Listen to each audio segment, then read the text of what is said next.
Hi friends, ये है कहानी कैंप। बैजेस कलेक्ट करने वाला ही बनेगा चैंप। रेडी सैरी are you set? We are ready! Yes, yes, yes! Hi दोस्तों, हम बहुत खुश हैं कि एक दफा फिर आज आप हमारे साथ कहानी कैंप में हैं, जहां हम कैंप फायर के गिर्द सुनेंगे एक दूसरे से मजेदार कहानियां और कलेक्ट करेंगे नए कहानी बैजेस। नए बैजेस कलेक्ट करने के लिए तो मैं भी बहुत एक्साइटेड हूँ। रॉजर, मैंने पहले वाले बैजेस भी अपनी वॉल पर अच्छे से सजाए हैं। और मैंने तो अपने बैजेस सारे बैग्स पर लगाए हैं। शाबाश, जबरदस्त। तो हैरी पिंकी, क्यों ना हम हमारे दोस्तों के साथ मिलकर अपने कैंप चेयर से स्टार्ट करें। मुझे तो सब वर्ड्स आते हैं। और मुझे भी। टाइम फॉर आवर कहानी कैंप चेयर। आप भी हमारे साथ मिलकर बोलें।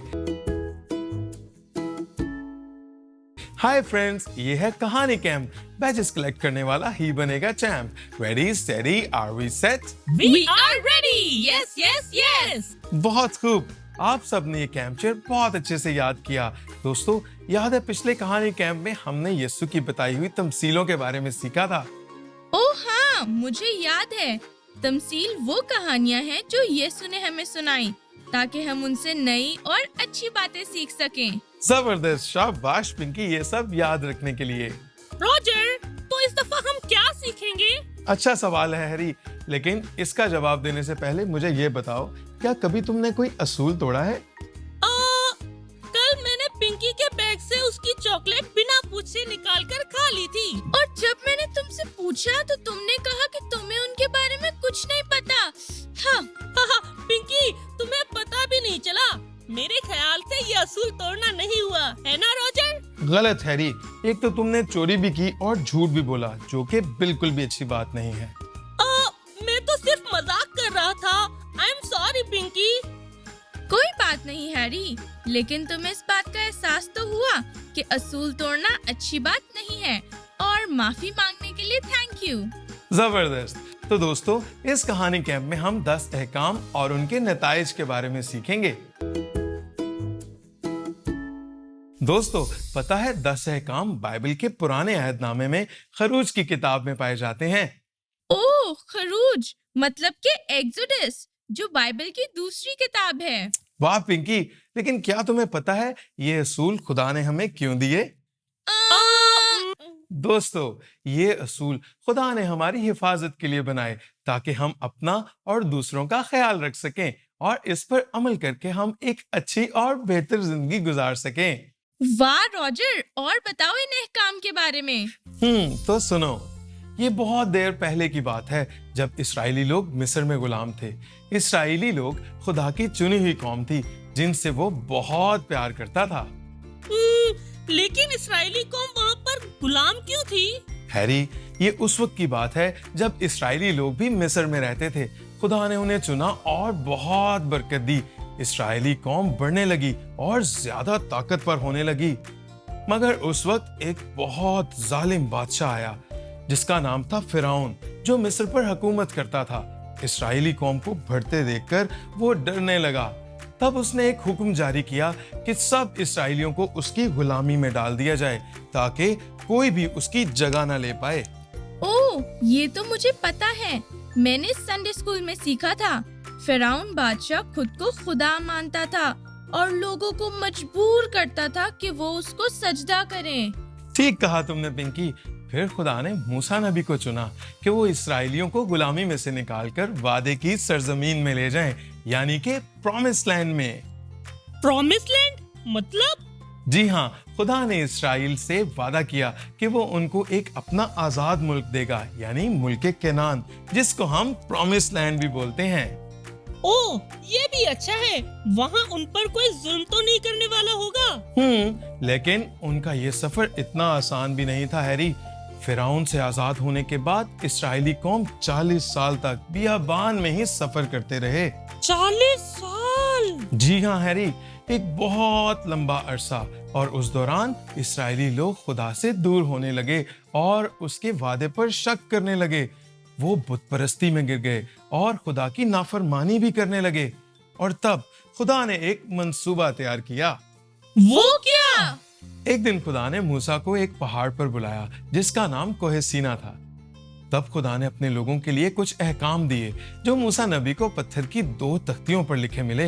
ये असूल खुदा के दिए हुए 10 अहकाम थे जिन पर अमल करने का खुदा ने हमें हुक्म दिया। अच्छा, तो क्या इसके बाद इस्राएली कौम ने खुदा की कही हुई बातों पर अमल किया?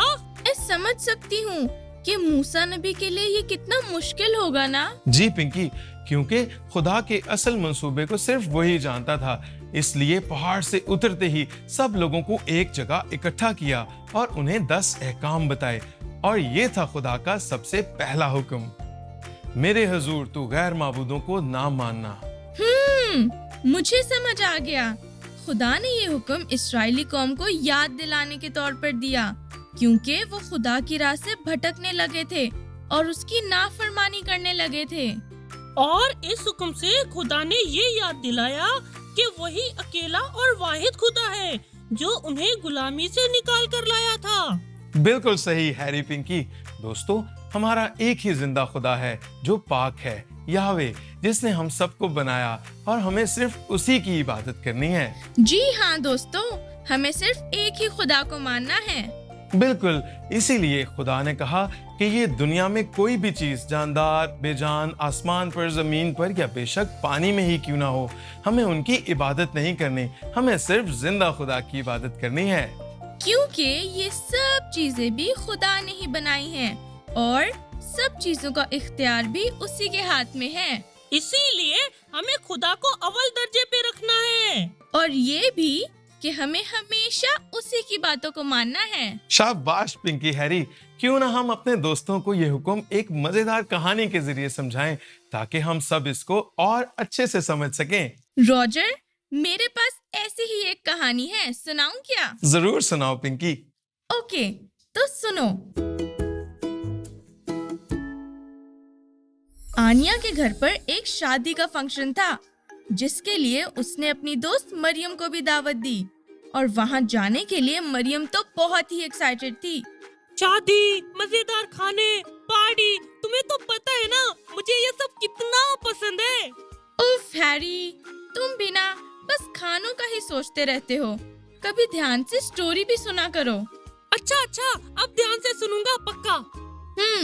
खैर, मरियम और आनिया ने तो ढेर सारी शॉपिंग की और नए नए कपड़े और जूते भी खरीदे, क्योंकि आनिया और मरियम को तो तैयार होना बहुत ही अच्छा लगता था। वाह वाह। फिर शादी शुरू होने से पहले मरियम, आनिया और उनकी बाकी दोस्तों ने तो खूब एंजॉय किया। वाह, तुम्हारी बातें सुन के तो ऐसा लग रहा है कि मरियम ने और आनिया ने बहुत ही मजा किया।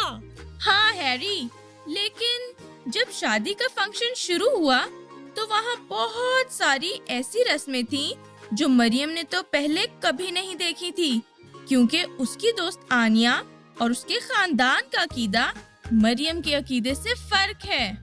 ओके, फिर आनिया ने मरियम को कहा कि तुम भी हमारे साथ बैठकर दुआ करो, लेकिन जब मरियम ने देखा कि जिस खुदा की इबादत वो कर रहे थे वो तो जीसस नहीं है, तो उसने मना कर दिया।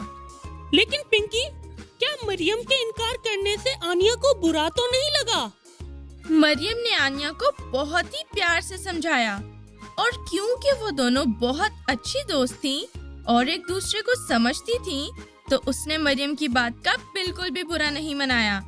मरियम को ये पता था कि हमें सिर्फ जिंदा खुदा को मानना है और यही है खुदावंद का दिया हुआ पहला हुक्म, दी एंड। क्या बात है पिंकी, मरियम ने तो बहुत अच्छे तरीके से अपनी दोस्त आनिया को समझाया। वाह, आज मैंने ये खास बात सीखी कि खुदा हमारी कितनी फिक्र करता है और हमसे बेइंतहा प्यार करता है। बेशक हम उसी राह से भटक जाते हैं, लेकिन वो हमें कभी नहीं भूलता। शाबाश Pinky Harry.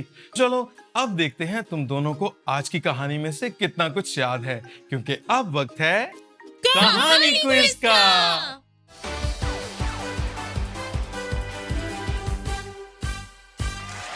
Welcome everyone to कहानी क्विज। तो आइए देखते हैं आज हम सब ने क्या सीखा। मैं तो आज के क्विज के लिए एकदम तैयार हूँ। चलो देखते हैं पिंकी। तो हर सवाल के लिए आपको दिए जाएंगे सिर्फ 10 सेकंड्स, जिसमें आपको देना होगा सही जवाब। गलत जवाब देने पर बारी जाएगी दूसरी टीम को। So ready, steady, are we set? We are ready. Yes, yes, yes. तो हमारा आज का पहला सवाल ध्यान से सुनिए। फिरौन ने इस्राएलियों को गुलामी में क्यों डाला? आपका वक्त शुरू होता है अब। क्योंकि मिस्र में इस्राएली लोग बहुत बढ़ रहे थे, जिस बात से फिरौन डरने लगा। उसे लगता था कि उसकी बादशाहत खतरे में है। बहुत अच्छे, बिल्कुल सही जवाब। ये और इसी के साथ आज का दूसरा सवाल। खुदा का दिया हुआ पहला हुक्म यह है, एक खुदा को मानना। क्या ये सही है या गलत? ए ट्रू या बी फॉल्स? True true. एक और सही जवाब। पिंकी के लिए जोरदार तालियां। तो बढ़ते हैं आज के आखिरी सवाल की तरफ। वो कौन सा पहाड़ था जिस पर खुदा ने मूसा को 10 अहकाम दिए? आपके ऑप्शंस हैं ए कोहे सीना, बी जैतून का पहाड़, सी कोहे ग्रिजीम। जैतून का पहाड़ था शायद। सॉरी, लेकिन ये गलत जवाब है। Oh no. हैरी, आपके पास चांस है इस सवाल का सही जवाब देने के लिए। ऑप्शन ए कोहे सीना। बहुत खूब हैरी, बिल्कुल सही जवाब। लेकिन हमारी आज की विनर है पिंकी, और पिंकी के लिए जोरदार तालियां। मिलते हैं आपसे कहानी क्विज के अगले राउंड में। Goodbye. बाय। आज के कहानी क्विज से पता चलता है कि हैरी और पिंकी दोनों ने कहानी बहुत अच्छे से सुनी। उम्मीद है कि आपने भी सब जवाब ठीक से दिए होंगे। कहानी क्विज में बहुत मजा आया। हैरी, पिंकी, क्यों ना हम अपने दोस्तों के साथ मिलकर एक नया और मजेदार गीत सीखें? ये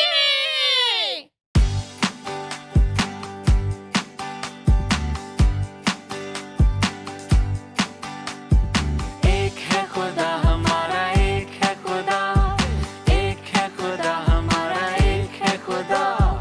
उस जैसा ना कोई था ना होगा दूसरा, उस जैसा ना कोई था ना होगा दूसरा। खुदा ने कहा तू मेरे आगे किसी को ना मान, खुदा ने कहा तू मेरे आगे किसी को ना मान। मैं ही हूँ खुदावन तेरा, तू मुझको पहचान। मैं ही हूँ खुदावन तेरा, तू मुझको पहचान। एक है खुदा हमारा, एक है खुदा, एक है खुदा हमारा, एक है खुदा।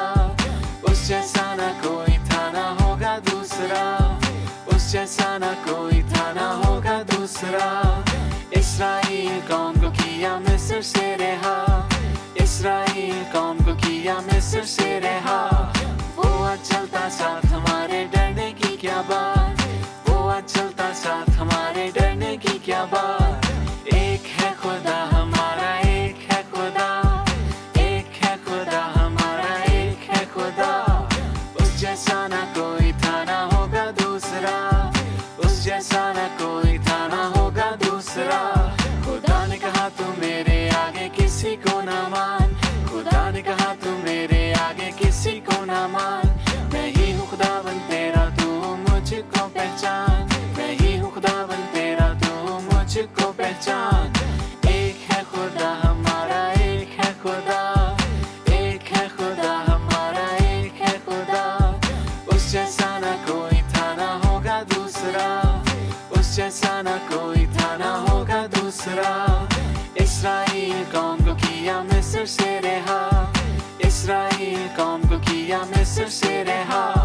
वो आज चलता साथ हमारे, डरने की क्या बात, वो आज चलता साथ हमारे, डरने की क्या बात। वाह, था ना फन सॉन्ग। ये गीत हमें याद दिलाता है कि हमारा एक ही जिंदा खुदा है, जो है याहवे, जो हर वक्त हमारे साथ रहता है। और हमें हमेशा सिर्फ उस पर ही भरोसा रखना है, चाहे वो कितना भी मुश्किल ही क्यों ना हो। बिल्कुल, क्योंकि हर मुश्किल वक्त में खुदा हमारे साथ है। अब हम मिलेंगे आपसे अगली दफा और मिलकर सीखेंगे बाइबल में से और दिलचस्प बातें। तब तक के लिए गुड बाय। बाय।